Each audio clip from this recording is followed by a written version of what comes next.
মহারাজা চিনবো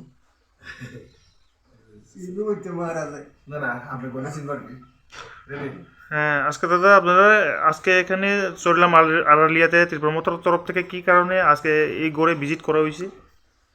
আজকে আমরা এই অসংখ্য ধন্যবাদ আমরা প্রেস মিডিয়াকে। আজকে আমার ভাই এই নাজির হোসেন এই নাজির ইসলাম ওনার এই নেতৃত্বে উনি টিসিএমের চড়লাম এখন ইনচার্জ হিসাবে দেখছে এবং আমার ভাই মনোয়ার হোসেন ওনার নেতৃত্বে আজকে আমরা রাজ আমালের একজন লোক এখানে আসেন আমরা জানি না। মহারাজ বিক্রম কিশোর মানিক্য আমালের একজন লোক এই দাদুর নামটা কি আপনার? এমডি সোনু মিয়া।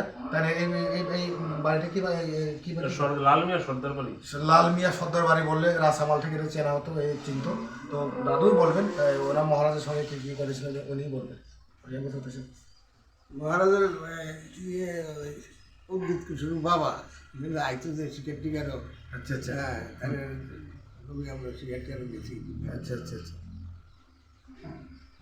মহারাজ কৃত বিক্রম না বীর বিক্রম?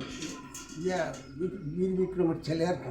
কৃত বিক্রম মহারাজ কৃত বিক্রম মানে মহারাজ প্রতিষ্ঠ মানিক্যর ছেলের বাবা।